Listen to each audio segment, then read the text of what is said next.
Ces arachides, Mariam a dû les payer au prix fort sur le marché d'Adré.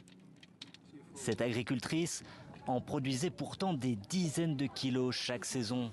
Les bords de mon champ commençaient de cette rue jusqu'à cet arbre là-bas et à l'ouest jusqu'à cet arbre au nord. Mais depuis un an, ces terres sont occupées par les réfugiés soudanais. Nous les accueillons car ce sont nos frères, mais maintenant que nous leur avons tout donné, on se retrouve aussi pauvres qu'eux. Il nous faut chercher un nouvel espace pour cultiver, sinon on va devoir travailler pour d'autres propriétaires pour nourrir nos enfants. Cet afflux de population fait en revanche les affaires d'Anour. Il est entrepreneur en bâtiment, un business particulièrement florissant. Depuis que les réfugiés sont là, non seulement la ville est plus propre et plus dynamique, mais en plus elle s'étend. Ça n'arrête pas de construire.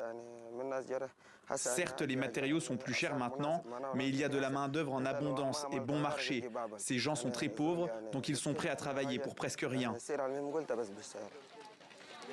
Mais cette hausse de la demande provoque une crise du logement. Zahra Abdoulaye Saleh a même été expulsée de chez elle après que le propriétaire a augmenté son loyer de 150%. Le loyer est devenu trop cher, on ne pouvait plus payer. Alors il nous a jetés dehors pour louer à des gens qui travaillent dans une ONG. Je suis en colère car j'ai vécu dans la maison pendant 10 ans. Au marché, la fermeture de la frontière a fait flamber les prix.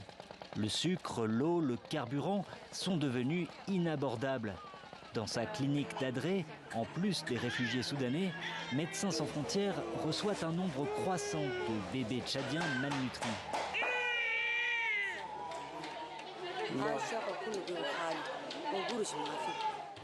Les prix ont tellement augmenté que je n'arrive plus à manger tous les jours.